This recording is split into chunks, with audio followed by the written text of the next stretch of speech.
Tab কেলেঙ্কারিতে যুক্ত থাকার অভিযোগে মালদার এক যুবককে গ্রেপ্তার। মালদার বৈষ্ণবনগর থানা এলাকার হাসান নামে এক যুবককে সোমবার রাতে তার বাড়ি থেকে গ্রেপ্তার করল পূর্ব বর্ধমান থানার পুলিশ। জানা গেছে, ধৃত যুবকের নাম হাসান আলী। তার বাড়ি মালদার বৈষ্ণবনগর থানার কৃষ্ণপুর গ্রাম পঞ্চায়েতের খুদিটোলা এলাকায়। তার একটি সাইবার ক্যাফে রয়েছে বাড়ি থেকে প্রায় 1 কিলোমিটার দূরে এমএলএ মোড় এলাকায়।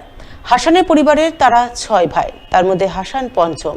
সে উচ্চ মাধ্যমিক পাশ করার পর কম্পিউটারে ডিপ্লোমা কোর্স করে, এরপর সাইবার ক্যাফে খুলে বসে। ক্যাফেতে কাজ করার পর বাড়িতেও অনেক রাত পর্যন্ত কম্পিউটার সংক্রান্ত অনলাইনে কাজকর্ম করত, পাশাপাশি কৃষি কাজও করত বলে জানা গেছে। কিন্তু সোমবার রাতে পূর্ব বর্ধমান থানার পুলিশ স্থানীয় বৈষ্ণবনগর থানার পুলিশের সহযোগিতা নিয়ে তাকে তার বাড়ি থেকে গ্রেপ্তার করে নিয়ে যায়। পুলিশ সূত্রে জানা গেছে, সে অনেকগুলো ফেক আইডি তৈরি করেছিল। এছাড়াও সে ট্যাব কেলেঙ্কারিতে জড়িত বলে খবর। তাই এই অভিযোগে পুলিশ তাকে গ্রেপ্তার করে।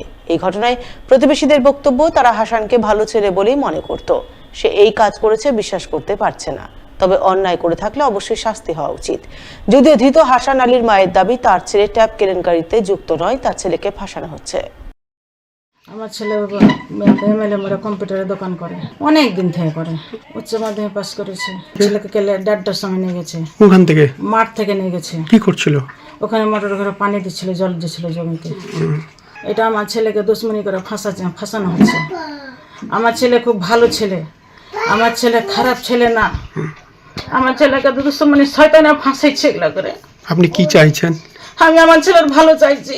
গতকাল শুনলাম হাসান আলী, গ্রাম খুদিটোলা, সে এমএলএ মোড়ে একটা জেরক্সের দোকান করতো। কম্পিউটার ছিল, দেখতাম সে কাজ টাজ করতো। এবং গতকালকে তার পুলিশ নিয়ে যায় এবং আমরা ছেলেকে ওকে এলাকায় মানে ভালো কোনোদিন খারাপ কিছু শুনিনি। এবং সে কৃষিকাজের সঙ্গে যুক্ত ছিল। সে বেগুন চাষ করতো, জমিতে চাষ করতো। জানি না কি অবস্থায় আছে। মুখ্যমন্ত্রী মমতা বন্দ্যোপাধ্যায় যে 12-এ ছেলেদের ট্যাব দিচ্ছে, সেটা তো সেখানে যদি কোনো রকম দুর্নীতি হয় বা কেউ যদি সেটাকে ফ্রড করার চেষ্টা করে, সেটা সত্যি অপরাধ। যদি তার কোনো রকম কানেকশন সেখানে থাকে, আইনের মতো ব্যবস্থা হবে।